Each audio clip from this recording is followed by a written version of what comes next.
Buenas noches, buenas tardes, buenos días, según la franja de la iberofonía en la que nos están viendo o en el momento que decidan hacerlo, ya que, bueno, esto está grabado y lo pueden ver cuando más cómodo les quede. Somos acá Mariano Utín y el profesor Galafasi, ausente con aviso. El profesor se encuentra en el sur, está a 1.700 kilómetros y por ahí tiene algunos problemitas de conectividad o de luz. Vaya a saber qué pasó, pero se le cayó la conexión, así que estamos de un momento a otro esperando a ver si se puede reconectar.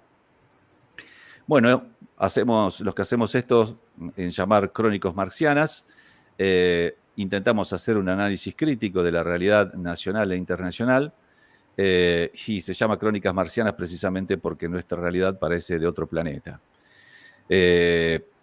Queremos agradecer, como siempre, a Ivonne y a Marcelo por darnos este espacio y dejarnos ser parte de la familia de Humos y Espejos. Así que, como ya saben, este programa sale todos los jueves a las 21 horas, hora argentina, y nos pueden dar like, todo lo que quieran, y pueden participar también de los comentarios que está en la caja de comentarios. Bien, hoy tenemos a un economista, Rodolfo Treber. Rodolfo Pablo Treber es un economista del campo nacional y popular, militante de la Tendencia 21, y nos va a ayudar un poco a descifrar las últimas medidas que no por cantadas vamos a decir que dejan de sorprender. Pero viendo un poco las primeras reacciones de la gente ante estas medidas, llevan aproximadamente 48 horas desde el mensaje grabado del ministro de Economía y como ayer a la mañana el vocero Adorni dio un poco más detalle, decía que viendo las reacciones de la gente, noto que hay como un poco, hay buena parte del público que tiene esperanza, ¿no? Y entonces me doy cuenta que las condiciones materiales duras, o lo material, siempre está mediado, lógicamente, por la ideología. La ideología liberal burguesa, claro, ¿no? Que es emanada desde 1880 por esa generación que creó un Estado a su imagen y semejanza. No sé si hay lucha de clases.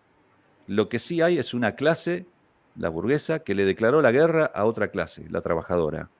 Y esto hoy lo estamos viendo de manera supina, ¿no?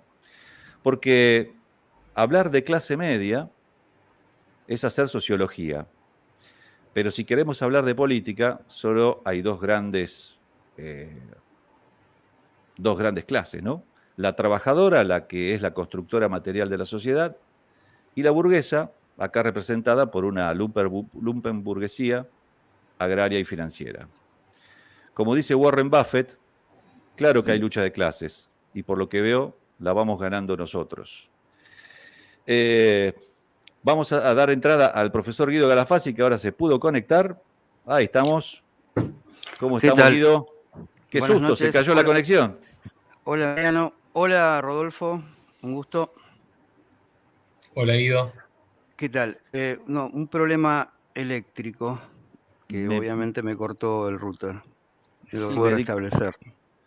Me di cuenta, digo, se desapareció, se desvaneció Sí. el No profesor. fue un problema de internet, sino que se apagó el módem. Bueno, acá estábamos comentando con Pablo un poco las primeras impresiones de lo que fueron las medidas.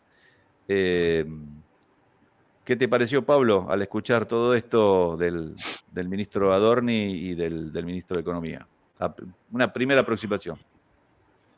Bueno, en principio me parece que hay dos claros objetivos.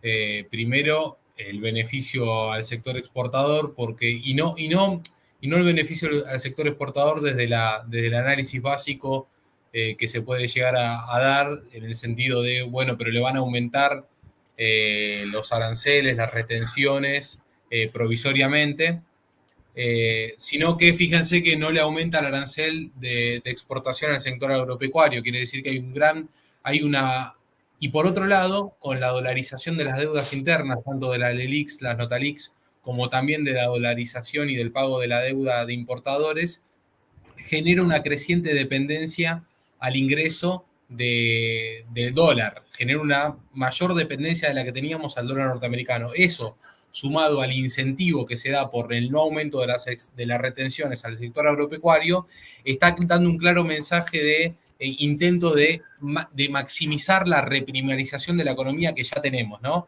En beneficio del sector exportador, que ya ni siquiera no es el productor de materia prima, es el sector acopiador, porque es el empresario transnacional el que compra la materia prima y la energía y se la lleva al extranjero. Me parece que hay un claro objetivo, en principio, de darle un beneficio grande a ese sector exportador que es claramente transnacional, que ahí no hay ningún argentino, y en segunda instancia, destruir el sector de ingreso medio. Y yo acuerdo completamente, Mariano, con tu introducción en que no es una clase social, sino que es el sector de ingresos medio, que lo buscan destruir para llevarnos a quizás el proceso de latinoamericanización o el proceso de lo que quiere Estados Unidos para nuestra América, que es poblaciones totalmente reprimarizadas con un esquema de 80-90% de pobres y 10% de ricos.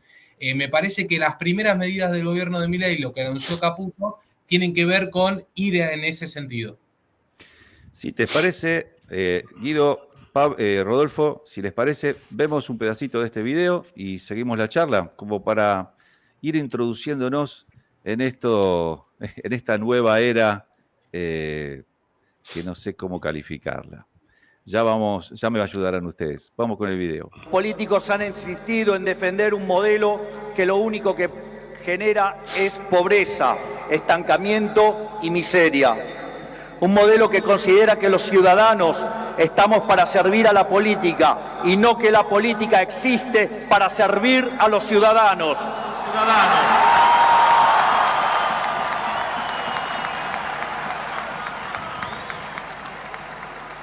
Un modelo que considera que la tarea de un político es dirigir la vida de los individuos en todos los ámbitos y esferas posibles. Un modelo que considera al Estado como un botín de guerra que hay que repartir entre los amigos. Señores, ese modelo ha fracasado. Ha fracasado en todo el mundo, pero en especial ha fracasado en nuestro país.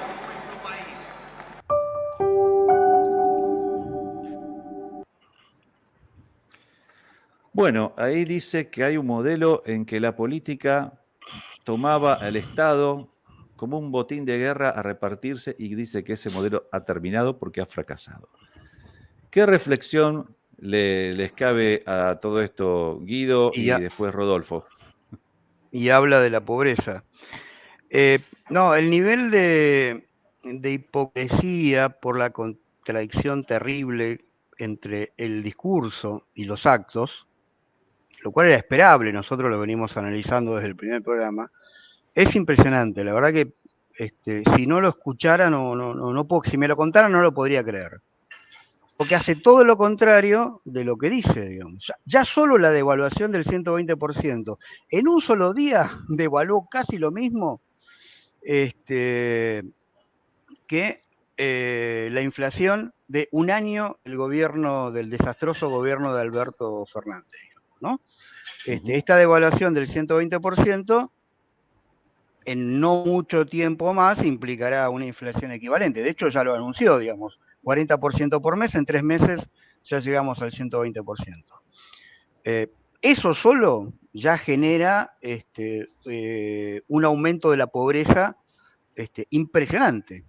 Y en el discurso dice lo que hay que hacer es, el nivel de pobreza es terrible, lo que tenemos que hacer es luchar contra la pobreza, digamos, ¿no? Digo, solo ese comentario quiero y lo dejo a Rodolfo, que es el que más claramente sabe de esto. Y después me gustaría justamente que analicemos qué de anarcocapitalista tiene este programa, ¿no? Así que bueno, te dejo, Rodolfo. este programa, el programa en el que estamos... bueno, no, el programa de Milei. No, el programa de gobierno de Milei. Está bien, no, capaz que me estoy metiendo en un lugar que... bueno, no, me parece a mí que en principio, más que quedarnos con las mentiras que puede llegar a decir Milei, me parece más interesante quizás refutarlas. ¿Por qué? Porque es cierto que van a mentir y que van a decir cosas que no son, como el discurso técnico-económico de Caputo del otro día, que fue totalmente infundado, que rompió todas las reglas, aún de la economía liberal. Si yo fuera un defensor del liberalismo, Caputo sería mi primer enemigo porque está destruyendo la economía liberal. Está pasando todos los libros liberales, los está arrastrando por el piso y prendiéndolo fuego. Entonces, me parece que más que quedarnos en eso, me parecería más interesante refutar esa idea de que el Estado es el problema. ¿Por qué? Porque si uno se pone a ver estadísticas, porque la estadística no miente, la estadística en un largo periodo de tiempo no miente. Si vos mirás estadísticas, podés comprender y la analizás políticamente, podés comprender la realidad sin quedarse a medias tintas y sin miedo a estar equivocado. La Argentina tenía una participación del Estado en el Producto Bruto Interno del 40% en 1976.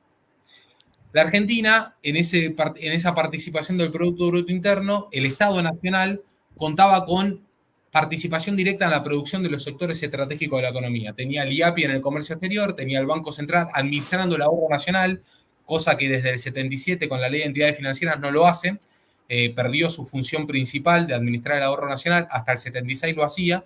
Tenía IAME, una empresa en el sector aeronáutico y automotriz, tenía una empresa funcionando a tope en la industria naval como el astillero Río Santiago, tenía la CONEA funcionando a pleno, tenía gas del Estado, YPF al 100%, que no es lo mismo que al 50%, tenía Somisa, producía acero y planificaba la producción de acero y distribución de acero a partir del Estado Nacional, tenía Antel, tenía una empresa de telecomunicaciones, tenía un entramado productivo que hacía evidente que la regulación del mercado era posible, que el Estado lo podía regular, que el Estado podía regular al mercado porque tenía los pies dentro del mercado. Desde el 76 a la fecha, con el proceso el proceso primario de privatización de la dictadura, el proceso liviano, paulatino, pero que continuó de privatizaciones con el gobierno de Alfonsín, el proceso que se profundizó de privatizaciones con el gobierno de Menem, el proceso que recuperó solamente el 50% de YPF y nada más en la reactivación del kirchnerismo, y el proceso que volvió a achicar el Estado con Macri, Alberto Fernández y ahora Milei, nos hablan que desde el 76 a la fecha, en 47 años no pueden ser mentira, 47 años de estadística no mienten, hemos llevado a que el Estado participa en el Producto Bruto Interno en un 8%, del 40 al 8%. Lo que ha pasado en 47 años de la Argentina ha sido que se fue debilitando sostenidamente como una política de Estado, se ha debilitado la participación del Estado y se lo ha desterrado al 100% del aparato productivo y estratégico. El Estado no participa en ningún sector estratégico de la economía nacional y todo eso fue dado a manos de empresas transnacionales. Entonces, lo que ha pasado en la Argentina, de tener en el 76 el 80% de la población económicamente activa trabajando en formal y ahora solamente tener el 40% y la mitad de ese 40% son monotributistas, la destrucción del empleo, el ingreso de la violencia, de la droga, la caída en la salud, en la educación, todo eso fue de la mano con el debilitamiento del Estado. La caída del Estado fue la principal causa y el dominio transnacional fue la principal causa de la destrucción de nuestro país, del Estado en el que estamos ahora. La principal causa del problema económico que estamos atravesando ahora, y cuando digo económico es económico y por lo tanto social y cultural, es el debilitamiento del Estado. Entonces nosotros nos tenemos que parar ahí en el enfrentamiento discursivo con Milei. No es verdad que hace falta menos Estado. Lo que hace falta es mucho más Estado, porque los gobiernos que estuvieron ponderando al Estado en sus palabras, debilitaron al Estado con sus actos. Todos los gobiernos que se autodenominaban defensores del Estado y que decían que hay que tener un Estado presente, no pusieron nunca al Estado a regular la economía de verdad, porque la economía se regula produciendo y la Argentina no tuvo un proyecto de nuevo que busque regular al mercado produciendo del Estado desde la última dictadura cívico-militar. Entonces, lo que vemos acá es una profundización con Milei de las causas que originan todos los problemas de la Argentina.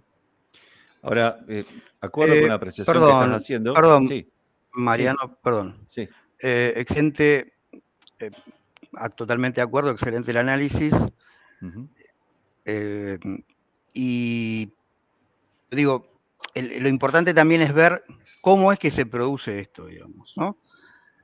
Porque el achicamiento del Estado, si bien empieza con una dictadura militar, este programa de achicamiento del Estado empieza con una dictadura militar, los 40 años siguientes, hasta el día de hoy, se continúa en democracia, con la gente eligiendo este tipo de programas. ¿Sí? De ahí es que, perdón Rodolfo, vuelvo a lo del discurso y a la importancia de esta contradicción que yo marco.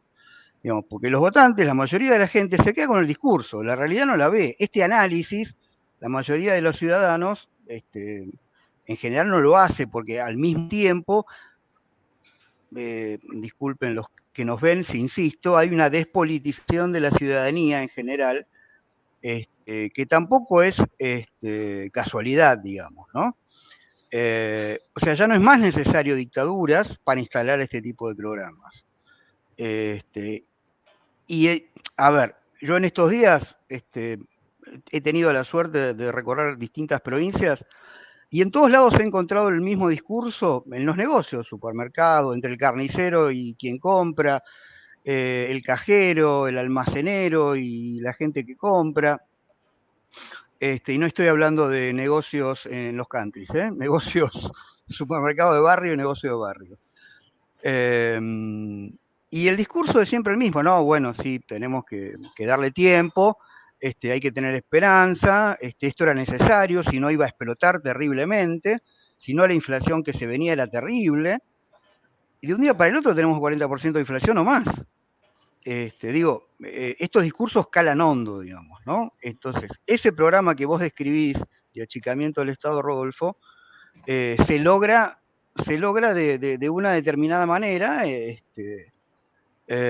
es intentando convencernos, y de hecho a la mayoría de la población la convencen, de que es lo que tenemos que hacer. Y como no tenemos memoria histórica, nos cuesta mucho ver todo lo bien que vos decías, todo lo mejor que se estaba antes, cuando el Estado participaba en el 40% de la economía, digamos, ¿no? Porque, bueno, sí, no hay referencia, se ha borrado esa referencia. Sí, lo que decía Rodolfo Walsh, ¿no? Que siempre parece que nuestras clases trabajadoras tienen que empezar siempre de nuevo porque los dueños de todo le roban hasta incluso su propia historia, ¿no? Pero estaba muy interesante el análisis que estaba haciendo Rodolfo, y se me ocurre un poco, volviendo, ¿no?, lo que decía Perón, que la economía siempre es planificada, nunca es libre, digamos, siempre es planificada, o la planifican las empresas, los monopolios, si bien de manera anárquica hacen planificaciones internas, pero después en competencia entre sí, como empresas, como individuos, o a veces cuando se cartelizan o toman por asalto un gobierno, también planifican la economía para todo el resto, o la planifica el Estado en función de los intereses del pueblo. Ahora, te quería preguntar esto porque es necesario entender también la naturaleza de clase del Estado. Es decir, no es lo mismo un Estado en donde lo controla, primero ese propio Estado controla los resortes estratégicos de la economía, pero ese Estado a su vez es controlado por una clase trabajadora consciente, a un Estado que es asaltado por la clase burguesa, oligárquica, lumpenburguesa, en connivencia y en maridaje con los intereses transnacionales del capitalismo foráneo, que planifica otro tipo de economía que es el que tenemos hoy. La pregunta es, ¿por qué ocurre esto que hace más de 40 años, como bien describiste vos, venimos tropezando permanentemente con estas líneas en donde prácticamente la economía está dirigida por un sector minoritario, que siempre es el mismo beneficiario, beneficiario, en relación con los intereses extranjeros que siempre están en maridaje con esa minoría oligárquica, por llamarlo de alguna manera, que manipula siempre los resortes económicos en desmedro de las grandes mayorías populares, ¿no? De las clases trabajadoras. Porque, como decía antes, la clase media no existe, la clase media es mera sociología. En realidad hay clase trabajadora, a la cual puede haber distintos estamentos según sus niveles de ingreso, pero en realidad somos todos trabajadores. Vamos, si no trabajamos durante 2 meses nos comen los piojos. Y esto es la realidad, por más clase media que nos creamos. Entonces, volviendo a la pregunta, ¿por qué ocurre esto?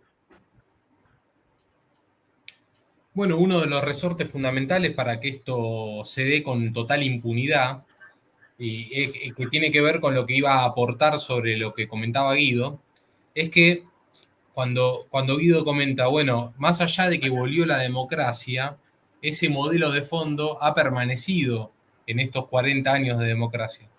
Y lo que iba a aportar ahí, que casi se me sale escupiendo de la boca, de maleducado por intervenir, era que iba a decir, por eso la democracia. Por eso la democracia. La democracia es por eso. La democracia solo es por eso. La democracia, el modelo productivo como condición sine qua non, como condición excluyente para la existencia de la democracia, ¿no? Entonces estamos hablando de que ahí está la respuesta a la pregunta. Bueno, una democracia, ¿por qué sucede esto? Bueno, porque tenemos una democracia o creemos que estamos en una democracia cuando en realidad es una democracia tutelada, una democracia orientada, manipulada desde el poder económico que impuso ese modelo productivo a sangre y fuego, a la fuerza, en el 76. Fíjense ustedes que hay también datos muy concretos que validan esta teoría. Nosotros hay 2 pilares fundamentales en la administración de un país. Después vienen cosas muy importantes, pero hay 2 cosas que son fundamentales, que son el comercio exterior y la administración del ahorro nacional. El comercio exterior y la banca. A partir de esas 2 cosas se gobierna. Sin esas 2 cosas, el que maneja esas 2 cosas maneja el gobierno. Entonces, ¿por qué? Porque el comercio exterior se define qué se produce adentro y qué se compra hecho afuera, por lo tanto se define el nivel de empleo local y se define la mayor porción de la economía, de lo que te va a quedar de ingresos y lo que vas a gastar. Y en el ahorro nacional se define hacia dónde orientás el ahorro nacional, si lo orientás a la producción, al desarrollo del mercado interno, o lo orientás a la especulación y por lo tanto a la permanencia sin crecimiento industrial y sin creación de empleo. Esos 2 pilares son fundamentales. Bueno, en la Argentina, hasta el 76 teníamos el Instituto Argentino para la Promoción del Intercambio en el Comercio Exterior, teníamos la 5ª flota más grande mercante del mundo, teníamos una gran industria naval. El comercio exterior se maneja con una institución del Estado y con una flota naval. La flota naval es una parte fundamental de la administración del comercio exterior. No se puede administrar el comercio exterior sin barcos. No es una cosa teórica, no es una cosa de libro de izquierda lo que hay que hacer en el comercio exterior. Hay que producir barcos, ¿no? Hay que producir barcos para administrar el comercio exterior más allá de la institución pública que lo tiene que administrar. Y hay que controlar los puertos. Hay que controlar los puertos. Hay que producir barcos y hay que nacionalizar y controlar los puertos. Entonces, porque nuestros puertos prácticamente están son todos extranjeros. Son todos privatizados. Son todos extranjeros. Son todos extranjeros y la manejan las mismas empresas que son los dueños de los buques. Por lo tanto, el control del comercio exterior es totalmente transnacional. Y a eso le tenés que sumar la administración del ahorro nacional, que lo hacía el Banco Central y actualmente lo hace la banca privada. Y ahí que hay 2 cosas fundamentales. Primero, en el 77 se creó, firmado por Videla y Martínez de Dos, la Ley de Entidades Financieras que desregula la Administración Nacional del Ahorro. Y desde el 77 para acá, a pesar de la democracia, ningún gobierno se ha atrevido ni siquiera a debatir en el Congreso. Se ha debatido en comisiones y le han metido un bozal en la boca a cada uno que lo quiso proponer, pero nunca se ha debatido en el Congreso Nacional. En 40 años, no es que llevamos 2, 3 años y medio, 40 años de democracia nunca se debatió volver a administrar el ahorro nacional, que es un pilar del desarrollo nacional del país. Y después, el comercio exterior ni siquiera se pronuncia. Cuando se pronunció algo sobre un pedacito del comercio exterior, que es el río Paraná, es un pedacito del río Paraná, lo que hicieron fue decir que iban a hacer algo y terminar por no hacer nada. Quiere decir que esta democracia tutelada formal, para mí, en mi opinión, es el principal mecanismo de impunidad y de defensa de ese modelo productivo. Hasta que no desarmemos esta falsa democracia y no impongamos, porque las cosas se imponen, que la fuerza popular no imponga una democracia directa, participativa, una verdadera democracia, vamos a seguir preguntándonos cómo es posible que este modelo siga si ya tenemos 47 años de destrucción. Bueno, va a seguir porque el mecanismo por lo cual nosotros elegimos a nuestros gobernantes asegura, tiene como condición el modelo productivo. Todos los que se presentan con posibilidades reales de tener victoria electoral se presentan y tienen los fondos suficientes para presentarte con la condición de la mantención, del mantenimiento de este modelo productivo.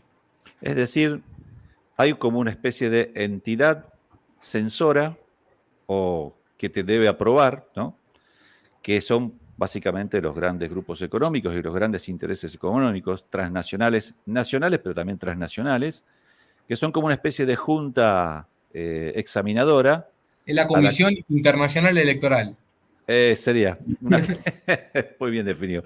Comisión Internacional Electoral Calificadora, que sería una especie de junta que gerenciaría el poder, el verdadero poder, ¿no? La junta que ejercería el verdadero poder, a la cual, bueno, los candidatos van, se presentan, deben rendir examen, y en caso de que aseguren que van a seguir todos estos presupuestos económicos de subordinación, evidentemente son aprobados, se les libera los fondos para que hagan la campaña, y entonces esta democracia es todo un teatro.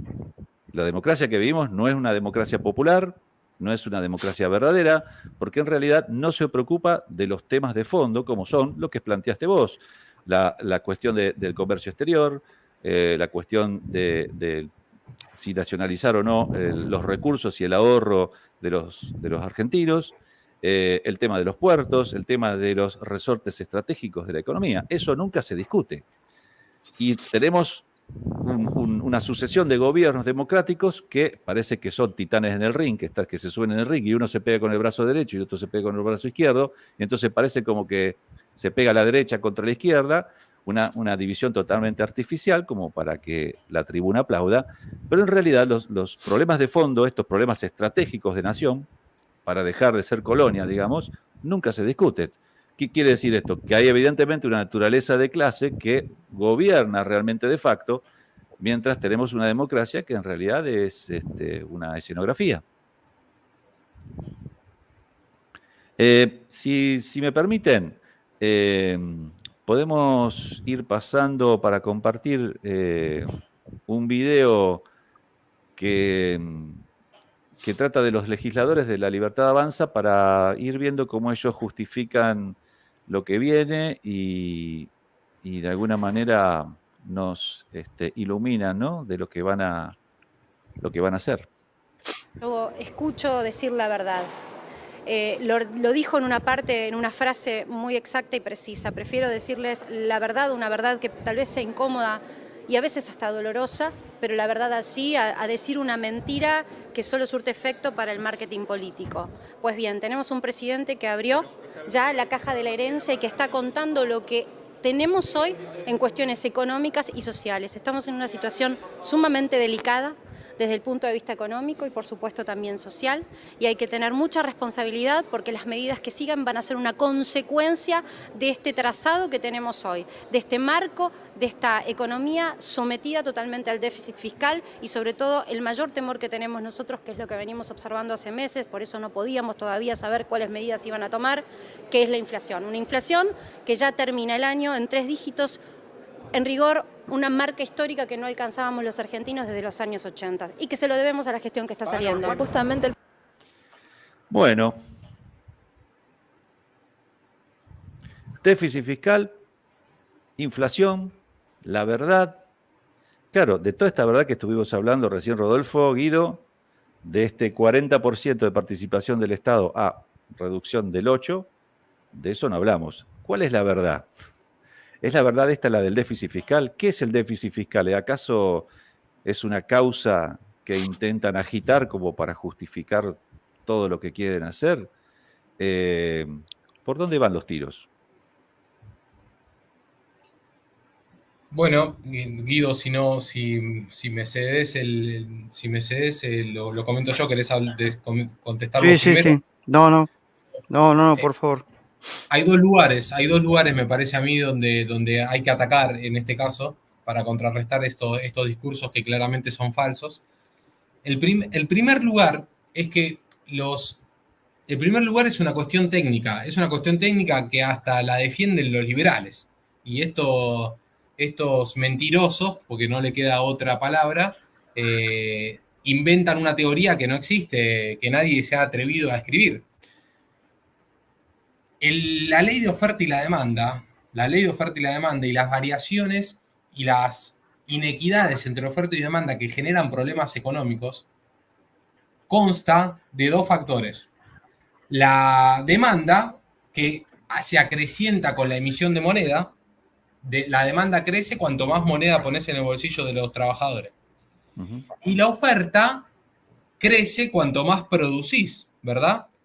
Si vos emitís billete, crece la demanda, y emitís y generás producción, crece el trabajo, la producción, crece la oferta, no hay ningún problema económico, porque las dos cosas crecen a la par. Ahora, cuando vos emitís billete y tenés un proceso productivo que no busca producir, sino al contrario, reprimarizar la economía, ahí aparecen los problemas económicos de aumento de precios y problemas de déficit fiscal. Entonces, las cosas se tienen que explicar de esta manera. La verdad es esa.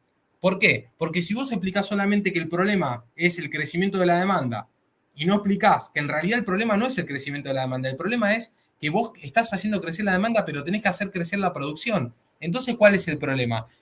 ¿El problema es meterle billete a la gente en el bolsillo? No. El problema es que vos tenés un sistema productivo que busca no producir. El problema de la economía argentina es que la Argentina no produce.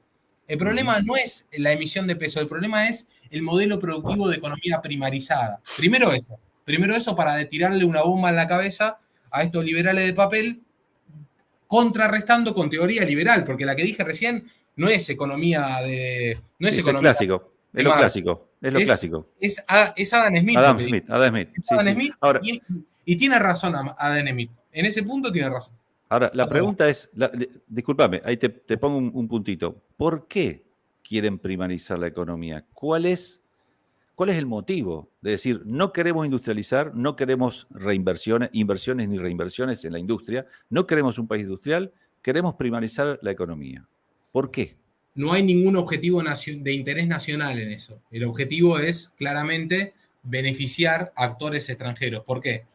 Porque la reprimarización de la economía trae aparejado una exportación a bajo costo. O sea, que hay países en el extranjero, hay países que se hacen de materia prima y energía a bajo costo. Primero eso, atiende intereses. Y segundo, el modelo especulativo, el modelo liberal del Estado debilitado, por medio de leyes también que han sido incluidas en el Estatuto del Coloniaje, que fue la Constitución del 94, como la ley de inversión extranjera directa, hace que vos todo lo que generes de ganancias sobre una inversión extranjera te lo puedas llevar en forma de fuga, en forma de giro de dividendos. En la Argentina, la fuga de capitales es legal, es constitucional, no es un delito. Es un delito ético, pero es algo legal. Entonces, en la Argentina, donde lo ilegítimo es legal, podés vender cosas a bajo costo, que los países extranjeros las potencias extranjeras se hagan de materia prima a bajo costo, y también le das la posibilidad a ese empresario extranjero de que después de que recibe sus billetes, los pueda convertir a dólares y llevarlos al extranjero en forma de fuga de capitales. Por lo tanto, el gran beneficio, la respuesta a tu pregunta es que el gran beneficio es que se hacen de materia prima a bajo costo para industrializar en sus países, agregarle valor, y en paralelo también se llevan los dólares. también se llevan los dólares que ingresan producto de esa venta, se quedan con la materia prima y con los dólares. Es un modelo de saqueo el que rige en la Argentina. A tu pregunta de qué es el gobierno de Milei, me parece a mí que es un proceso de sobrecolonización de nuestra Argentina, y es un modelo de saqueo que se viene dando, como dije anteriormente en el CTC, pero viene a mostrar su cara más cruda. ¿Por qué? ¿Por qué viene a mostrar su cara más cruda? Porque el actor dominante de estos sectores transnacionales que dominan la Argentina, que es Estados Unidos, hoy está en un momento de decadencia, de pérdida de hegemonía geopolítica. Y en esa decadencia es donde los imperios buscan sobrecolonizar sus espacios para aumentar el saqueo. Las expresiones de Bolsonaro, el golpe de Estado en Bolivia, el bloqueo en Venezuela, lo sucedido en Colombia, en Ecuador, y las expresiones de Milei y Macri en la Argentina, como también el hecho de que Massa sea el candidato del campo nacional y popular entre 120 mil millones de comillas, también explica que los Estados Unidos necesitan una sobrecolonización, un saqueo feroz sobre nuestra Argentina. Guido. No, quería agregar sencillamente que también esto es posible porque no hay una burguesía industrial en Argentina que discuta este modelo, digamos, ¿no?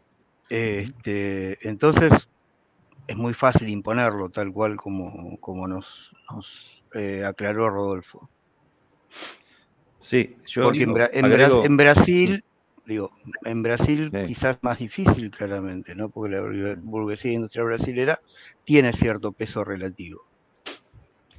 Sí, yo agregaría que al no haber una burguesía industrial, lo que sí hay es una burguesía atada a ciertos intereses de la tierra, ¿no? Que es una burguesía más bien parasitaria en ese sentido, y lo que no hay, o sea, al no haber ese factor de poder que podría organizar el Estado, tampoco hay, desde el punto de vista de la clase trabajadora, una organización totalizadora que lleve adelante planes y programas tomando el Estado, ¿no? Y sus resortes estratégicos y desarrollando un proyecto totalmente nacional, popular, que implica una insubordinación con respecto a esta lógica de dialéctica de clases, de estados e imperios, ¿no? Porque evidentemente lo que está marcando acá Rodolfo es que hay una lógica de estados y una lógica imperial que de alguna manera nos subordina y nos determina. Es decir, nuestra función, nuestro papel dentro de lo que es la División Internacional de Trabajo es la primarización, es decir, extracción de recursos naturales y poco más que haya una economía de servicios, financieros, etc. Ahora, en ese modelo, la mitad de la población queda fuera. ¿Qué hacemos? Y más también. ¿Qué hacemos entonces, Rodolfo? Bueno, ¿Qué hacer? Diría un viejo bolchevique. Sí, uno que tuve el gusto de ir a ver, aunque estaba un poco duro, pero lo vi. Está un poco macerado. Sí, está un poco macerado, pero lo vi.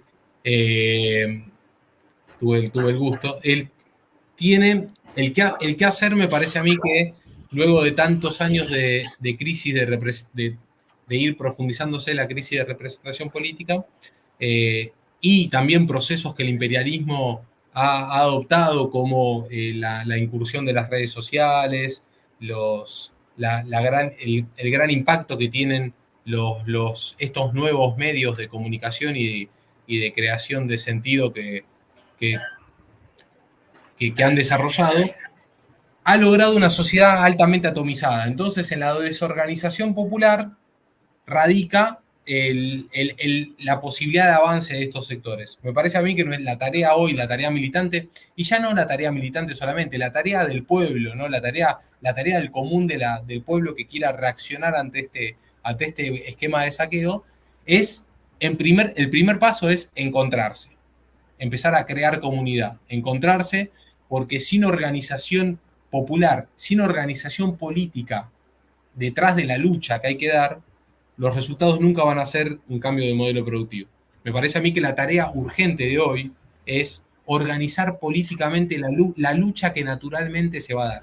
La lucha va a estar, pero hay que organizar políticamente esa lucha. Me parece que la tarea de hoy es esa, es la tarea fundamental, es el quehacer de la fecha, es crear comunidad, alinearse, juntarse todos los espacios, juntarse en causas comunes que nos van a abrazar a todos y organizar políticamente, darle contenido político a esa lucha que naturalmente esta crisis de producto del proceso de sobrecolonización que hablamos anteriormente va a traer a la Argentina. Me parece que ahí hay una punta muy importante sobre el qué hacer, algo que excede a la capacidad de una persona o de una organización política, sino que es tarea de todos, es una tarea colectiva que hay que hacer, hay que empezar a hacerla desde hace 30 años, pero que hoy se ve crudamente lo urgente y necesaria que es. Ahora, hemos tenido movimientos nacionales populares que han disputado, sobre todo el peronismo, ¿no? En los últimos años, no en los últimos años, digo, no en los últimos 40 años, que se ha ido modulando, se ha ido transformando en también parte del dispositivo de poder, lamentablemente, ¿no? Pero digo, rescatando el peronismo histórico, ¿no? Con sus luchas, con todas estas medidas que hablábamos antes, ¿no? El IAPI, la nacionalización del comercio exterior, la banca, etc. Creo que el gran problema que tuvo el peronismo en un momento fue no entender que tenía que ir sobre las bases materiales de sustentación del poder de estos sectores del privilegio en maridaje con el imperialismo. Al no corroer eso, al no destruir esa base de sustentación, estos grupos siempre se reconstituyen y siempre sobreviven, digamos, en la historia y vuelven a reconstituirse en factores de poder determinantes. Es decir, en un punto dado, el peronismo se detiene. No sabemos si es por una cuestión de naturaleza de clase, por decirlo de alguna manera, o no estoy haciendo el análisis del trotskismo, para que se entienda. Pero digo, como decía Cook, ¿no? William Cook decía, Perón es un premarxista, porque le faltaba ese último paso, ¿no? Para liquidar totalmente la base material de sustentación de la lumpenburguesía, del bloque de clase dominante en maridaje con el imperialismo. ¿Cómo evaluás vos esa experiencia histórica? Y si tenés coincidencia o no, o tenés críticas a esa posición. Para mí el peronismo fue la expresión, voy a arrancar con algo liviano, para una entrada liviana a mi intervención. Para mí el peronismo fue la expresión histórica de ese momento, de esa coyuntura histórica, del socialismo nacional, o sea, la expresión del socialismo en la Argentina. Fue la expresión, fue como nos llegó, fue como el sujeto popular, el pueblo argentino, como se organizó, lo pudo expresar. Y ese proceso fue madurando y fue creándose a sí mismo con el correr de los años. Y me parece a mí que ese proceso, solamente por existir, iba llevando a una profundización. Ya en los últimos años del peronismo, la gran corriente militante joven corría muy por izquierda y buscaba una profundización mucho mayor a la existente del gobierno de Perón, ¿no? Del Perón viejo. Pero había un montón de peroncitos jóvenes que tenían un pensamiento de mucha mayor profundización hacia esquema de desarrollo endógeno, ¿no? Vamos a englobarlo en un esquema de desarrollo endógeno con justicia social. Me parece a mí que tenía, que solamente la existencia de ese proceso era algo virtuoso en sí mismo y nunca me atrevería a criticarlo, sino a decir que la existencia hacía que se avance en un sentido que era muy positivo para el país. ¿Y cómo se frenó eso? Se frenó con un bombardeo, se frenó con el miedo, se frenó con la organización terrorista transnacional detrás de la militancia y terminó por matar a todos los cuadros medios e intermedios del movimiento. Me parece a mí que lo único que yo puedo criticar a ese proceso es el no criticar, sino aprender para el futuro. El no haber anticipado que matás o morís. Matás o morís. No hay un camino intermedio, no hay un estado de coma permanente y te salvás después. Matás o morís. Y me parece que ese pensamiento lo comprende mucho más el imperio que el movimiento nacional argentino. Sí. Y eso es lo que marcó la principal debilidad del gobierno. No me atrevo a meterme en cuestiones de economía, de modelo de producción. ¿Por qué? Porque la sola existencia de ese modelo hacía que se esté avanzando hacia lo que nosotros queremos, que me parece que, por lo que venimos hablando acá un ratito, es más o menos lo mismo, o no lo mismo, o lo mismo. Sí, totalmente. Entonces me parece que por ahí es el análisis. Y después está las claras que la no existencia de ese modelo de desarrollo endógeno, porque en el 76 terminó ese modelo, ya se venía apagando y quedaban unas gotitas, pero en el 76 se terminó por destruir ese modelo y nunca más apareció. Todo lo que vino después fueron divulgaciones teóricas sobre ese proceso, pero nunca nadie aplicó ni un tantito así de lo que se había aplicado en el peronismo, y por eso que se siguió fortaleciendo el capital transnacional en la Argentina, a tal punto de que hoy ya yo creo que no existe en la Argentina, no existe un sector oligárquico, no hay un sector burgués oligárquico. ¿Por qué? Porque no son factor de poder. Hoy son empleados de transnacionales. El mayor terrateniente de la Argentina es extranjero. Y el mayor terrateniente de la Argentina, argentino, produce y hace lo que le dice Cargill. Produce y hace lo que le dice Cargill. Entonces, ese tipo es un empleado. Es un empleado de Cargill. Ya no tenemos un sector oligárquico. Y eso empeora las cosas. ¿Por qué? Porque si nosotros tenemos el enemigo enfrente, lo podemos agarrar y pelear. Pero hoy en día el enemigo está afuera y maneja los resortes estratégicos de la economía nacional desde una casa de gobierno extranjera o desde una oficina de una empresa en el extranjero. Entonces ahí se hace mucho más difícil y complicado la lucha y la identificación del enemigo, proceso que es inevitable, ineludible para enfrentar una batalla por la liberación nacional. Tenés que primero identificar al enemigo. Y si vos le decís al pueblo que el enemigo es Manieto, el dueño de un canal de televisión, le estás pifiando feo. Si vos le decís que el dueño es el dueño del supermercado, el chino que te vende, le estás pifiando feo. Si vos vas a regular, si vos mandás a la militancia a regular un supermercado, en vez de mandar a la militancia a tomar el comercio exterior, le estás pifiando tan feo que lo único que estás haciendo, y yo no creo que sean tontos, lo único que estás haciendo es promoviendo la continuidad del mismo sistema.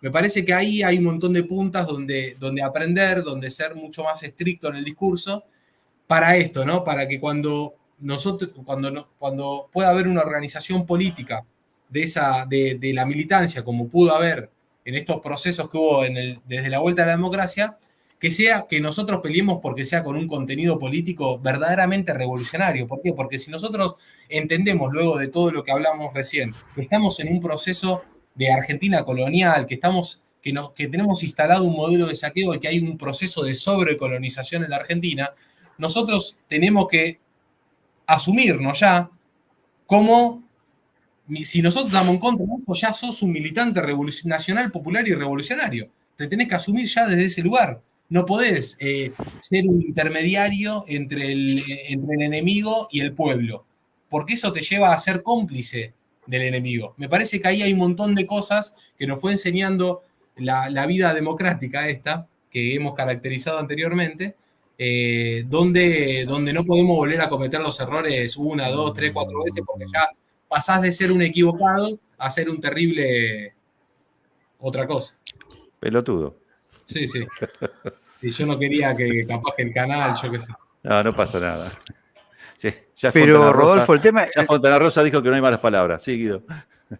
No, digo, además que todos esos parámetros no existen, como venimos diciendo, desaparecieron y nos están haciendo discutir justamente, y estamos aceptando discutir cosas que terminan siendo irrelevantes, digamos, ¿no?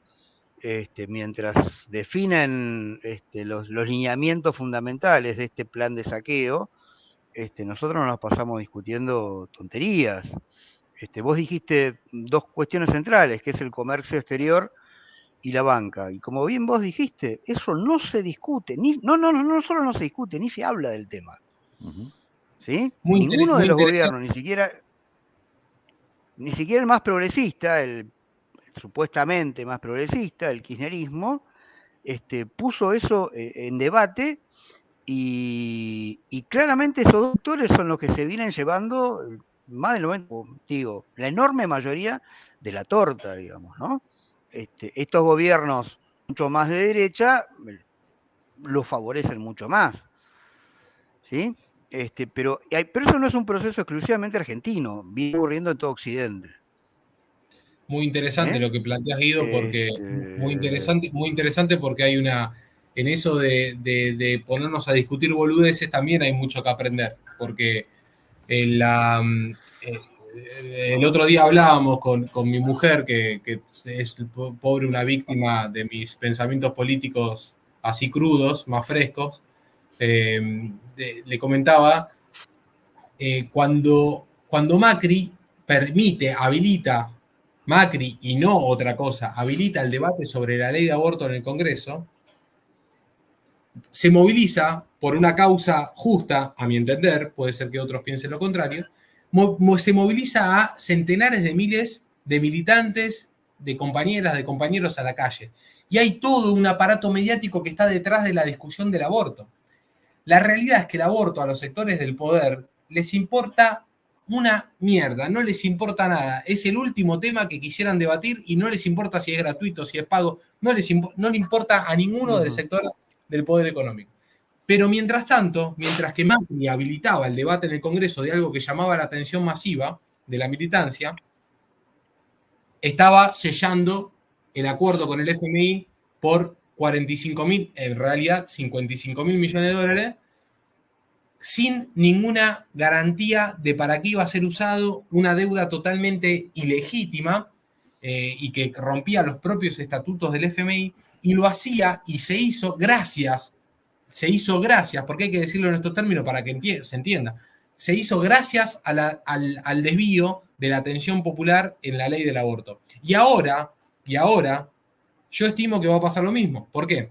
Porque va a haber un montón de lucha ATCTA contra los 10.000 despidos de los contratados. Van a intentar cerrar el Banco Central y vamos a estar ahí peleando. Yo soy trabajador del Banco Central. Van a intentar debilitar al Estado y van a estar todos los sectores, toda la militancia luchando contra el tarifazo, Y la realidad que esos porcentajes de ajuste fiscal que quiere hacer Caputo no le importa a nadie del poder económico.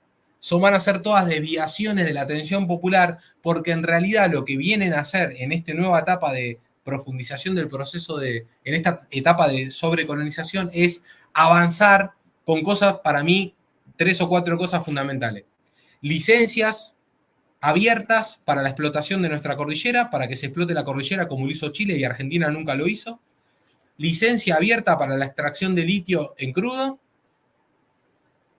Y la explotación y extracción del agua dulce, que todavía la Argentina lo hizo en gran escala, y que el mundo hoy, el bien más preciado y más escaso, es el agua dulce. Vienen a llevarse nuestros bienes naturales en gran medida, en una escala que nunca antes hemos visto, ni siquiera en el proceso de colonia real, en el colonia formal de hace más de 200 años. Me parece que hay que aprender y no estar siempre, más allá de que la urgencia te lleva a pegarle al árbol que tenés enfrente, tenemos que también agarrar una escalera y mirar para arriba, mirar en el horizonte, porque las cosas que van a hacer, como pasó antes, van a ser mucho más dañinas y más profundas que por las que vamos a luchar en la calle día a día. Por eso nosotros, Rodolfo, decíamos, en charla con Guido, que esta cuestión del déficit fiscal es en realidad una especie fetiche de enemigo imaginario, porque en realidad todos los países del mundo funcionan con un déficit fiscal. De hecho, hay países que funcionan con un déficit fiscal mayor al nuestro. Y esta cosa de la excesiva preocupación por el déficit fiscal como si fuera el gran problema nacional, evidentemente cumple esta función de distracción. Es decir, mientras estamos todos discutiendo el déficit fiscal y cuántos puntos sacamos de acá y cuántos puntos sacamos de allá, que, entre paréntesis, todos los recortes joden a las clases trabajadoras.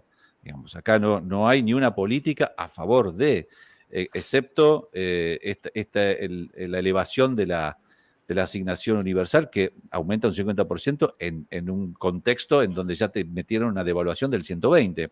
Es decir, también te licuaron todo. Y después otro problema ficticio es la deuda en pesos con respecto a las LELIQs. Eso es la bomba de los LELIQs, ¿no? Presentada como si fuera la bomba que va a hacer explotar el país, donde ahí también quieren hacer otro pequeño negocio. Seguramente vos tenés una mirada mucho más clarificadora de lo que quieren hacer con esto, ¿no? Yo estaba arriesgando una hipótesis de que con la gran devaluación lo que van a hacer es que baje evidentemente el precio de las LELIQs, porque licúan, digamos, la deuda en pesos, por lo tanto van a necesitar menos dólares para supuestamente desactivar esa bomba. No sé si van a recurrir a ese mecanismo, pero evidentemente la devaluación lo único que hace es licuar todas las deudas y licuar los sueldos y licuar el poder adquisitivo. Vos que sos trabajador del Banco Central y que seguramente tenés una aproximación mucho más detallada de esto. ¿Qué hay de cierto en esto de las LELIQs y qué hay de cierto en esto del déficit, ¿no? Como grandes problemas nacionales?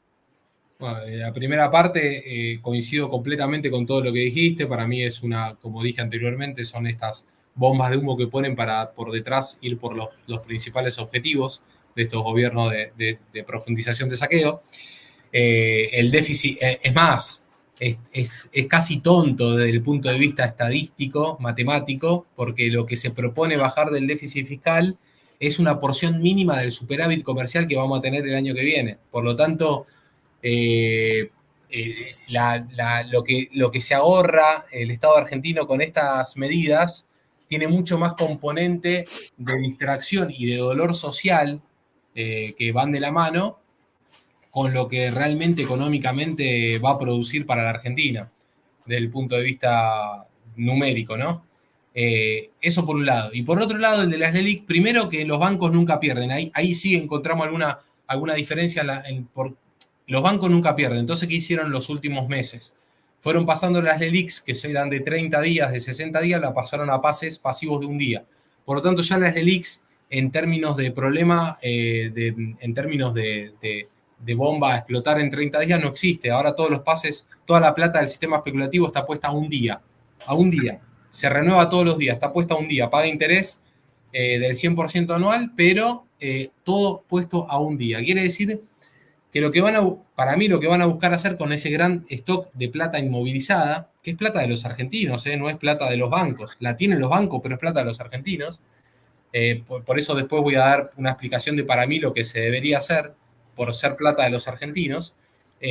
Lo que van a buscar hacer es agarrar toda esa plata y en vez de seguir emitiendo instrumentos en pesos, van a querer darle garantía a instrumentos en dólares. ¿Con qué objetivo? Primero, garantizar la renta de los bancos y segundo, y más importante aún, es causarle más dependencia al ingreso de moneda extranjera a la economía argentina. ¿Por qué? Porque cuanto más dependencia de ingreso de dólares tenga la economía argentina, más fundamento para la explotación de nuestros bienes comunes. Pero me parece ahí que son esas dos causas las que van a determinar una dolarización de la deuda interna como posible salida. Uh-huh. Acá lo que estamos viendo es una tabla comparativa, ¿no? De algunos países, sobre todo europeos los primeros, donde podemos ver directamente que España tiene un déficit del PBI de 4,73, Alemania 2,50, Reino Unido 6,26, mayor que el nuestro, Francia 4,8, prácticamente el mismo, Italia 8%, menos 8% del PBI, o sea que bastante más, que 3 puntos más que el nuestro. Estados Unidos, menos 11%, el déficit fiscal. China, menos el 7%. Japón, menos el 6,16%. Es decir, lo que estamos viendo, ¿no? Lo que decíamos, esto de que excusarse con el déficit fiscal realmente no tiene asidero, es una fantasmada, ¿no? Por decirlo de alguna manera. Así es. Guido. Te veo muy pensativo, ahí. No, digo, si seguimos la tabla, que ahora no es fácil mostrarla toda, vemos que Chile y Perú, que son los modelos que nos tiran estos gurúes del neoliberalismo tienen alrededor 1,33 y 1,32, veíamos, ¿no? Sí. Y que Chile y Perú, son modelos, porque en realidad ninguno de nosotros conoce profundamente esa realidad y por ahí la creemos, pero son claramente modelos, como decías vos, Rodolfo, de esta latinoamericanización, donde hay un pequeño porcentaje de ricos y la mayor parte de la población con ingresos mínimos, escasos,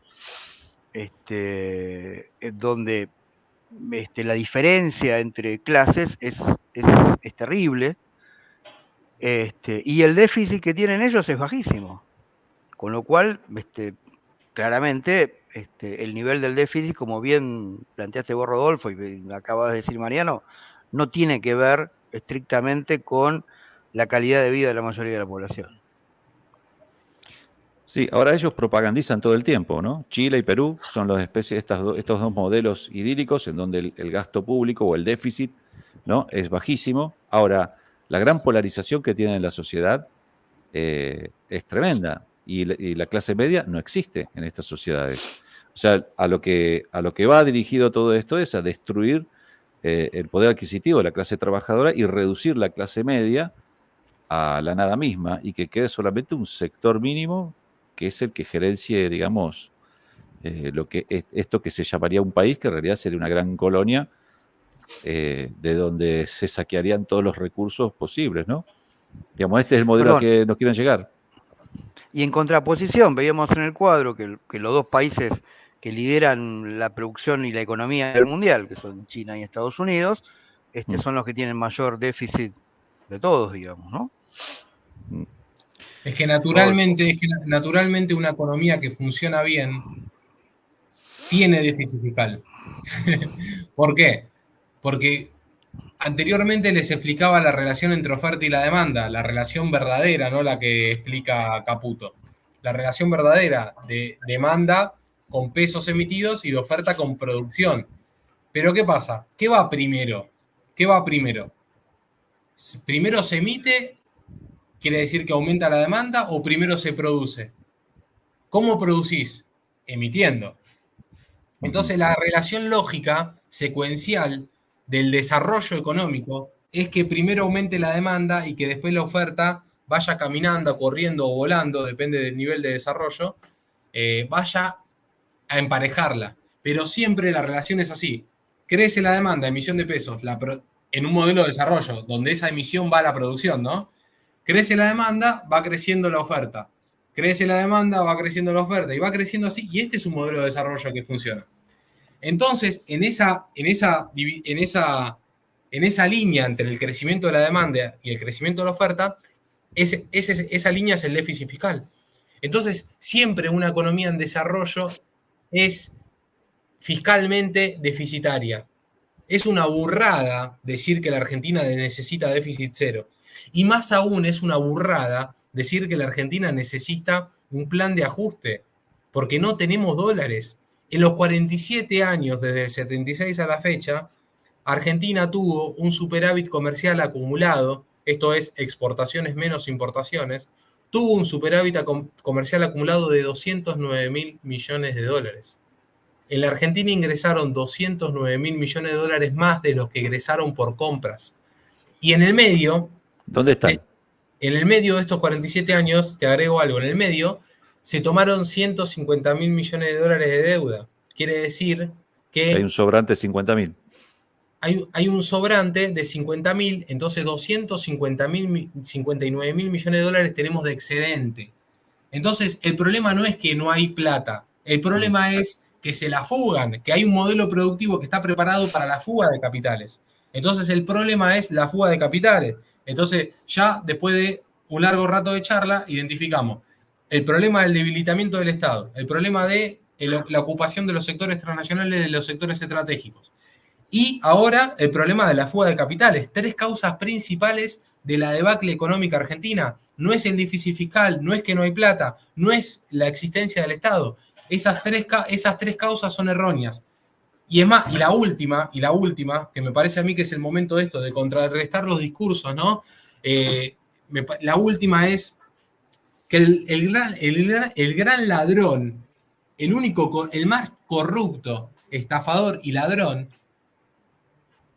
nunca es el Estado ni siquiera la clase política, esa clase política que yo, ese sector, esa casta política que tanto, el discurso que tanto ha pegado, porque es cierto, que yo tanto desprecio, pero que no se lleva ni siquiera el 0,1% del PBI. Los bolsos de López, la plata que se puede llegar el delincuente de Macri, lo que se van a llevar ahora estos gobernantes, no es nada, no significa nada en términos de la economía nacional. La Argentina es un país extremadamente rico. ¿Quién es el mayor ladrón de la economía en estos últimos 47 años, como bien dijimos, que son los que fugaron estos 259.000 millones de dólares? Son los empresarios transnacionales las empresas transnacionales que están radicadas en el país. Entonces me parece que ahí hay fuertes puntos de contradicción donde nosotros nos podemos sentar con estadística, con datos netos de la realidad, a sentar una posición, por lo menos inicialmente en la militancia, para darnos cuenta de dónde está el enemigo y cuál es el proyecto político que hay que emprender. Que no basta con un proyecto moderado de regulación impositiva, de defender los derechos, de esas boludeces que manifiestan y que tratan de acumular políticamente de ahí. Que hay que enfrentar con políticas concretas, con políticas que contrarresten esto, que sean la oposición a esto. Por otra fortaleza de este sector que va profundizando su modelo de saqueo en el país, es que no hay oposición real. No hay oposición real. ¿Cuál es en estos 47 años, cuál es un gobierno que se opuso al aumento de las exportaciones? El aumento de las exportaciones, como digo anteriormente, fue dañino para la Argentina en términos sociales, productivos, porque reprimariza la economía. Argentina, cuando exporta más, pierde trabajo. Entonces, ¿cuál es? Es al revés de lo que dicen, en realidad, ¿no? Claro, es al revés de lo que dicen, pero los datos del INDEC te muestran que es falso. Entonces, ¿cuál es el modelo, cuál es el proyecto político, la alternativa política de estos 47 años que se opuso al aumento de las exportaciones? ¿Hubo alguna? Ninguna. ¿Ninguna? No, porque ¿Hubo alguno? Todos incluso hablan de crecer exportando, porque el paradigma es crecer exportando. Crecer exportando. ¿Hubo alguno que buscó recuperar el rol del Estado en el sector productivo, no en el sector de regulación, de meter entes reguladores, toda esa basura que no sirve para nada? Ninguno tampoco. Entonces, ahora, no hubo oposición. No hubo oposición. Rodolfo, disculpame, una cosita. Disculpa una cosita, porque quiero meter esto y te dejo. Vos pensás en el mercado interno como factor de desarrollo. Sí. Bueno, dale, preguntá. No, dale porque van en el sentido de lo que vos estás diciendo. Él va por el sentido de desarrollo del mercado interno. Y la pregunta es la siguiente. ¿Es suficiente el mercado interno con 45 millones de personas? ¿O necesitamos un mercado interno subcontinental, por lo menos, para levantar nuestro umbral de poder? Totalmente. Necesitamos un mercado... Mira, ¿te puedo agregar? Sí. Vos hablás del problema del aumento de las exportaciones, pero te estás refiriendo al tipo de exportación, que es exportación agropecuaria. Si exportáramos bienes con valor agregado, ¿también opinarías lo mismo? Digo, y tiene que ver con lo mismo esto que preguntaba Mariano. O sea, ¿alcanza solo con un mercado interno? ¿Se entiende? Yo te agrego... ¿Un mercado interno chico o un mercado interno ampliado a subcontinente? Voy a arrancar por la de Guido, porque en el orden de prelación, primero la de Guido se responde primero. Hay una realidad de cómo se manejan las relaciones comerciales en el mundo que te demuestra que si aumentas las exportaciones, aumentas las importaciones. Si aumentas las exportaciones, te va peor. ¿Por qué? Porque en el mundo, salvo que seas un país imperialista, que no tengo la intención de que Argentina lo sea, y no quisiera que Argentina nunca lo sea, en el mundo las relaciones comerciales se dan buscando el equilibrio en divisas, el equilibrio monetario. Vos cuando le compras a un país, cuando algún país te compra algo, ese país te pide que vos le compres otra cosa de igual precio, porque si no las balanzas comerciales de los países quiebran, y los países quiebran en términos de divisas. todas las relaciones comerciales tienden a ser equilibradas en moneda, ¿sí? Eso es una base fundamental. Entonces, vos cuando aumentás las exportaciones de granos, por ejemplo, en paralelo aumentás las importaciones de otro producto. Cuando aumentás las importaciones de manufacturas, perdés trabajo local. Eso está claro. Ahora, si vos vas y buscás vender productos elaborados, ¿cuánto es el mercado que se te puede abrir en el mundo? Yo creo que si saliéramos a buscar eso, podríamos ampliar un poquito la exportación de producto industrial, pero el margen, el techo de crecimiento de exportaciones sería muy chico. Lo que tenemos que buscar, y ahí entro en la pregunta de Mariano, lo que tenemos que buscar es la relación mancomunada de industrias, la relación asociativa de industrias de países mancomunados en un proyecto de desarrollo donde podamos complementarnos económica e industrialmente sin necesidad de aumentar nuestras exportaciones, sino que intercambiando y promoviendo industrias, el desarrollo mancomunado de industrias. Por ejemplo, imagínense si en la industria petrolera y energética nosotros montáramos una empresa de nuestra América con Petrobras, ¿cómo es? PDVSA, de PDVSA, Venezuela. con IPFB, los bolivianos. Nosotros, con ANCAP, nosotros estaríamos en el primer lugar del mundo compitiendo con los árabes sobre quién determina el precio del petróleo y la energía. Entonces, me parece que por ahí viene el desarrollo mancomunado y no por el aumento de las exportaciones. Siempre el desarrollo endógeno, el desarrollo del mercado interno tiene que ser el primer paso para lograr el trabajo pleno. Nosotros con el desarrollo endógeno y con un proceso de planificación económica, protección del mercado interno, sustitución de importaciones, podemos alcanzar tranquilamente el pleno empleo. Ahora, para desarrollarnos económicamente en términos de progreso económico, tenemos que ir a relaciones mancomunados con otros países. Y este contexto geopolítico es un contexto extraordinariamente oportuno para hacer eso porque ya está creada, ya nació una multipolaridad en el mundo y hay un montón de mercados que hace 15, 20 años atrás no existían para negociar. Entonces hoy hay una posibilidad histórica de realizar eso con mucha probabilidad de éxito. Si existe antes una liberación nacional, claramente, porque dentro de este esquema de dominación extranjera no hay posibilidades de realizarlo. Pablo, perdón, Rodolfo Pablo, se me confunde. Gullo dice que hay una herramienta cuando hay estos procesos incipientes de industrialización, que es el proteccionismo, ¿no? A tu juicio, en el hipotético caso de que se dé un proceso de insubordinación fundante, es decir, de liberación nacional y social, ¿sería necesario en estos periodos iniciales, un fuerte proteccionismo a nivel subcontinental, Alberos? Estamos hablando de que si se generaran procesos de liberación nacional en 2 o 3 países, el ABC, como decía Perón, ¿no? Por ejemplo, Argentina, Brasil, o Bolivia, o Chile, y se dieran medianamente de manera concomitante, ¿iríamos hacia un proceso proteccionista, pero proceso proteccionista ampliado a esas regiones? ¿Sería la herramienta correcta usar el proteccionismo? Sí, totalmente. Proteccionismo y planificación económica. Proteccionismo y planificación mancomunada sobre a qué sectores de la industria nosotros vamos a invertir.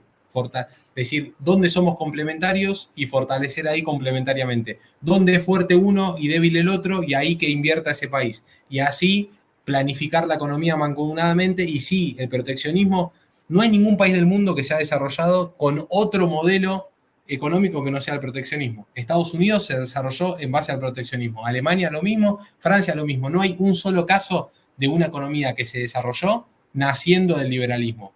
No hay un solo caso, en la historia de la humanidad. No hay un solo caso.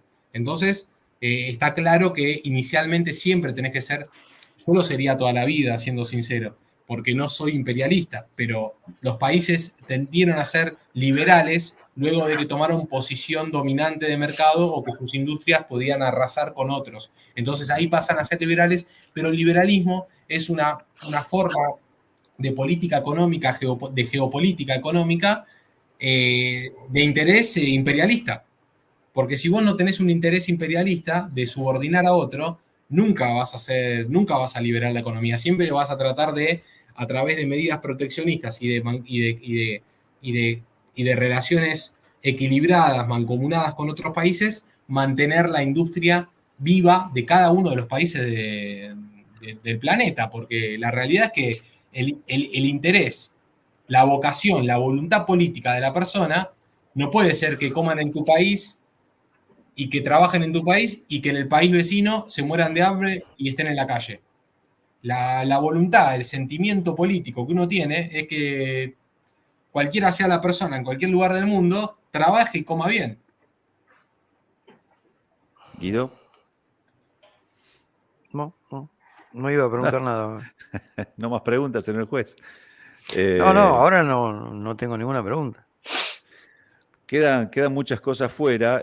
Habíamos hecho unas pequeñas diapositivas para ver si podíamos analizar algunas cuestiones, algunas medidas, pero la verdad que siempre es mucho más interesante ir hacia el análisis estructural de fondo, de base, que por ahí hablar de algunas cuestiones más bien superficiales, porque siempre nos entretienen con eso y aparte todos los programas de televisión hoy por hoy están hablando, ¿no? ¿Qué le saca 0,5 puntos acá, 0,5 puntos allá?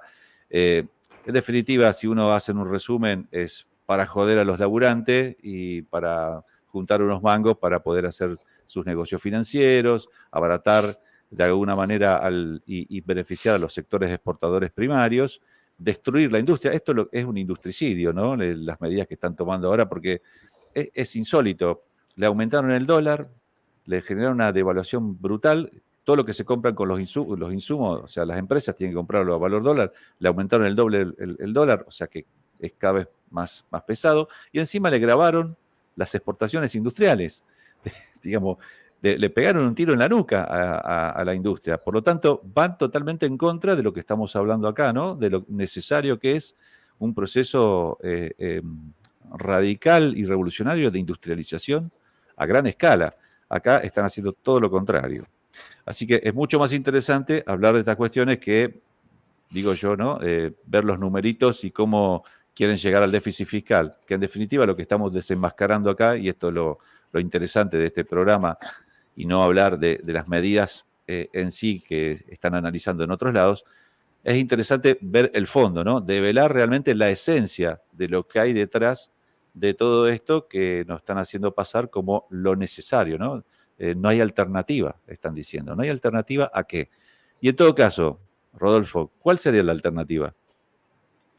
Bueno, hay unas posibilidades. La Argentina, por su extrema riqueza, tiene todas las posibilidades para iniciar un proceso de desarrollo endógeno. Sin ir más lejos, lo que se plantea como un problema, que es el el stock de pasivos remunerados del Banco Central, que hoy en día alcanza los 23 billones de pesos. Son las cuatro, LELIQs. Son 4 bases monetarias. 4 bases monetarias, para aquel que nos está escuchando, la base monetaria es toda la plata de toda la Argentina, en cuentas corrientes, en caja de ahorro, plata de empresas, todo lo que hay de plata en el país es la base monetaria. Bueno, en el sistema especulativo hay 4 bases monetarias. 4 bases monetarias. Hay 24 billones de pesos. Entonces, si existiera una administración nacional del ahorro, ¿qué podríamos hacer rápidamente? Podríamos agarrar esos 24 billones de pesos y canjearlos forzosamente a herramientas, a títulos públicos atados a emprendimientos productivos. Entonces nosotros hacemos una planificación económica desde el sector de las importaciones de nuestro comercio exterior y decimos, bueno, hoy en día se están importando 1.000 millones de dólares de industria textil. Nosotros entonces vamos a poner 4 billones de pesos de esta base monetaria como crédito a la industria textil para sustituir las importaciones y planificás económicamente, y si no lo quiere hacer un privado, montás una empresa estatal. Así es, la cosa se hace como se tenga que hacer, se hace. Se tiene que hacer. Si la burguesía local no toma esa tarea, la tiene que tomar el Estado pero la política, a través de los trabajadores.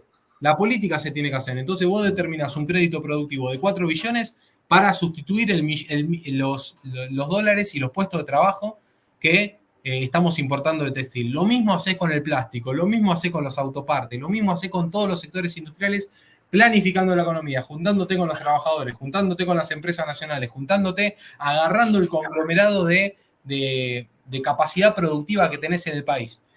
Lo planificás, orientás el crédito, esos 24 millones, al sistema productivo, y con eso, hoy en día, la Argentina tiene una capacidad ociosa del 40% de su industria. Si nosotros la ponemos al máximo con la orientación de ese crédito que alcanza y sobra, haciendo las cuentas, que alcanza y sobra, nosotros podríamos tener en el corto plazo, en menos de 2 años, podríamos recuperar 2 millones de puestos de trabajo. Y en el mediano plazo, en un plazo de 5 años, nosotros podríamos alcanzar el pleno empleo, la plena ocupación de nuestra población económicamente activa. Esto es el inicio de un proceso de desarrollo endógeno con justicia social que se puede dar en las actuales condiciones de la Argentina. En las actuales condiciones, no estoy hablando de esperar a crear una flota mercante de 350 buques, que también hay que hacerlo desde el primer día, pero que va a tardar 30 años o 35 años en hacerse. No estoy hablando de cosas irrealizables. Estoy hablando de agarrar el ahorro de los argentinos que tenemos disponible y ponerlo como crédito productivo en la capacidad ociosa industrial que nosotros tenemos disponible. No estoy hablando de crear industrias que no están creadas. Estoy hablando de poner crédito productivo en industrias que están creadas y que tienen capacidad ociosa. Solamente con eso, en el corto plazo, se crean 2 millones de puestos de trabajo. Y en el mediano plazo, con inversión productiva, con compra de bienes de capital, ahí sí, con tarea ardua, se puede alcanzar tranquilamente en la Argentina la plena ocupación. Eso son pasos concretos, claves, de un modelo de desarrollo que los actuales, este gobierno es el más claro, el más evidente que va en contra, pero que todos los anteriores también, todos han trabajado en contra de la industria nacional. Y hoy la primera bandera que tenemos que levantar para iniciar un proceso político nacional, popular, revolucionario, es la industria nacional. ¿Por qué? Porque el que produce, cuando vos producís un auto, estás produciendo poder, trabajo y poder. Cuando vos producís una silla de plástico, estás produciendo trabajo y poder. El que produce trabajo, produce poder. Y me parece que ahí es donde cambia esa bendita o maldita correlación de fuerzas a favor del pueblo argentino, en la producción. La política industrialista es la política revolucionaria en estos tiempos. Y me parece que esos son los primeros pasos de un quehacer de un gobierno nacional popular revolucionario. Marcelo Gullo dice que la industria es poder y Marx lo determina esto como la idea ontológica, ¿no?, de producción. Es decir, sin producción no hay nada. Te quiero pasar porque está tan interesante la charla, Rodolfo, que me estoy olvidando de todos los que están mirando el programa, que son muchos. Y bueno, quiero pasar por ahí a algunas preguntas de los que están mirando y que están haciendo comentarios. Manuel Méndez dice, pregunto, si no hay burguesía nacional, ¿cómo se hace desde el peronismo clásico para combatir en alianza de clases el estatuto del coloniaje? ¿Es posible? ¿Cómo lo ves, Rodolfo? Para mí lo de la alianza de clases es algo que no es más bien una debilidad. Es más, yo nunca he creído en la posibilidad de éxito de esa alianza de clases, más allá de que muchos libros teóricos del peronismo así lo ponen como un supuesto. Yo creo que esa alianza de clases en un principio en el peronismo fue necesaria, pero más bien no fue nunca estratégica. Y me parece a mí que la cuestión estratégica sobre el resultado de la victoria de un proyecto nacional y popular, que en ese momento era el peronismo y mañana puede ser otra cosa, puede ser llamado de otra manera, es el fortalecimiento del pueblo trabajador. Es el fortalecimiento del pueblo trabajador para que tome verdaderamente el poder, no solamente desde lo histórico de la toma del poder de los sectores productivos, sino que tome también la toma del poder en cuanto al modelo de formulación democrática sobre cómo se eligen el poder político. El poder político. El poder político, el poder político. Me parece que ahí está la clave de estos tiempos, teniendo en cuenta lo que dije anteriormente, que ya acá no existe una oligarquía, no existe ese actor económico y político en la Argentina, sino lo que existe es un pueblo atomizado. Vos primero, el primer paso es unir, que ya lo hemos hablado, y después es darle poder. Y el darle poder es la cuestión clave. El darle poder es participarlos en la producción y participarlos en la vida política. Hay un ejemplo claro en nuestra América. Venezuela ha sufrido bloqueos ya durante más de 15 años de manera brutal, no han tenido para comer, y sin embargo la participación política creciente del pueblo ha hecho que el mismo pueblo sostenga a un gobierno que, si no hubiera dado esos pasos de participación política, no hubiera durado ni 2 meses. En una democracia formal como la que vivimos nosotros, si se da un proceso de bloqueo como el que sufrió Venezuela, el gobierno dura 3 días y medio, como mucho. En Venezuela aguanta y sigue resistiendo. Entonces, el poder popular, el proceso de poder popular es inevitable, es ineludible en un proceso revolucionario. ¿Cómo ves en todo este proceso el tema de los BRICS, ¿no? ¿Cómo afectaría, digo, en caso de que en Argentina existiese una insubordinación a todo esto que estamos hablando, a este estatuto del coloniaje, a esta precisamente subordinación imperial, y cómo sería la relación con los BRICS? ¿Cómo lo ves?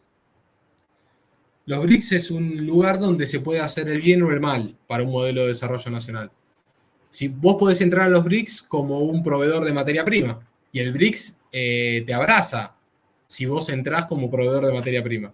Vos podés entrar como un proveedor de materia prima y quedarte cómodo en el lugar, en un lugar donde quizás la profundización del imperialismo no es tan evidente o no es tan dolorosa para el pueblo como lo es con el imperialismo anglosajón, que es el peor de la historia de la humanidad. La peor basura de la humanidad son los anglosajones. Eso por un lado, vos podés entrar de una manera donde no te sirva para el desarrollo, pero también los BRICS te dan la posibilidad de, como ya hicieron algunos países, de emprender desarrollos de bienes de capital en tu país que no pueden ser posibles si no lo haces de la mano de una inversión grande. Por ejemplo, vamos para que se entienda bien, vos iniciás con un proceso de, como hablamos anteriormente, de sustitución de importaciones de la industria liviana o el inicio de la pesada.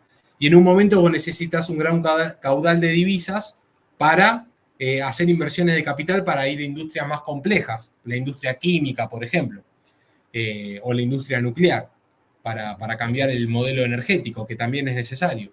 Entonces, en esas inversiones de capital vos necesitas asociarte en la inversión con algún país que tenga ese bien de capital disponible, porque vos tampoco podés esperar 50 años para desarrollarte plenamente. Tenés que acelerarte porque los tiempos de los pueblos no son los tiempos de la teoría revolucionaria, son los tiempos del pueblo. Y si el pueblo te exige una profundización, vos tenés que hacerla, porque si no te vas. Entonces, los BRICS son una posibilidad de lograr eso, lograr esas inversiones de capital sin la ambición depredadora que han mostrado ya en los últimos más de 50 años los Estados Unidos, Japón, Israel, Inglaterra, que son los que hoy en día son los aliados, los dominantes, pero los supuestos aliados políticos de los gobiernos, bueno, de Alberto Fernández, del de Milei, como también lo hubiera sido del de Massa. Bueno, Rodolfo, yo me quedaría un par de horas más charlando acá. Está muy, muy interesante la charla. Es más, ya te comprometemos para en algún otro momento que vuelvas, porque aparte de economía, uno se cree que invita a un economista para que hable de economía y en realidad la economía es política o es política económica, pero siempre la cuestión de la política es preponderante. Yo voy a hacer una analogía media traída de los pelos, pero yo soy médico, entonces digo, bueno, la clínica es soberana, para nosotros también la política es soberana. En todo caso, la economía es una herramienta de la política para planificar el bienestar de los pueblos. Si la economía no está a servicio de los pueblos y de las grandes mayorías y de quienes principalmente son los que construyen materialmente las naciones, y bueno, entonces estamos cerrando el bochazo, ¿no? Nada, ya para ir terminando la emisión, Guido se volvió a caer, esos son los problemas de estar tan lejos y por ahí en alguna localidad que tiene algunos que otros problemitas de energía o de conectividad. Pero bueno, siempre que tenemos un invitado, lo que le dejamos decir al final es las palabras finales, lo que quiera acotar o si quiere decir algo que quedó en el tintero o lo que sea. Está abierto el micrófono, así que nada, tus últimas palabras, de momento. Sí, espero que no me No, sentencien. por esta emisión. Sí. Pues, todos me presentan como trabajador del Banco Central y yo digo por ahora. Por ahora. Así que espero, estoy siempre en una cornisa caminando. Ya he perdido el miedo, he perdido el vértigo. No, también muy agradecido con ustedes. La verdad que me sorprendió para bien la entrevista, la afinidad política que tenemos, el alineamiento político que claramente existe.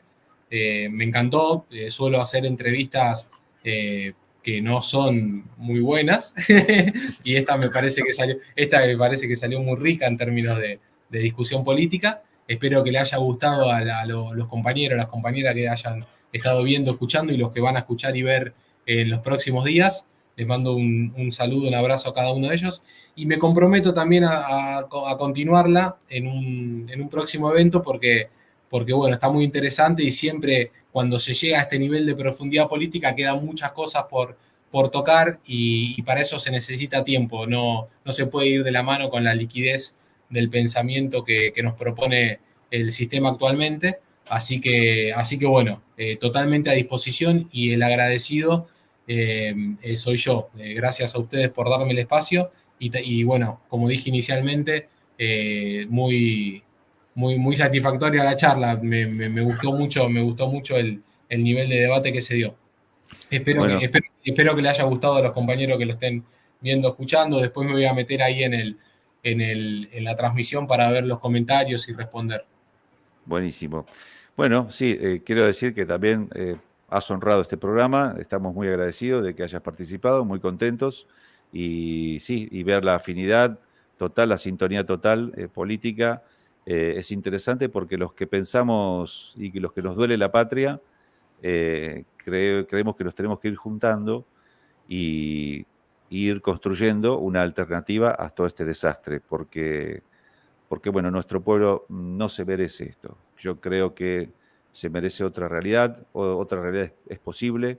Siempre pensamos que hay una posibilidad distinta, no es verdad que no hay alternativas, tiene que haberlas, y si no las hay, las tenemos que construir juntos. Así que, y es hora de que empecemos a juntarnos y a construirla.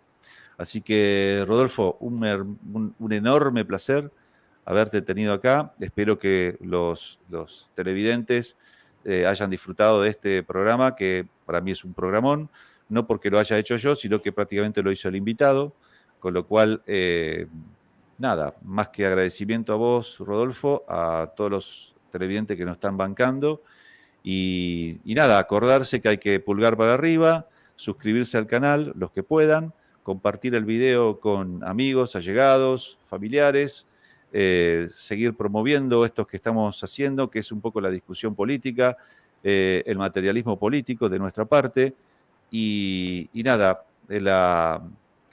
esta inquietud de intentar construir otra realidad, que es la realidad que verdaderamente nos merecemos como pueblo. Así que, Rodolfo, muchísimas gracias. Vamos con el cierre y nada, si querés quedarte y después charlamos en privado, 5 o 10 minutitos más y nada, nos vamos despidiendo. Así que nada, hasta el jueves que viene.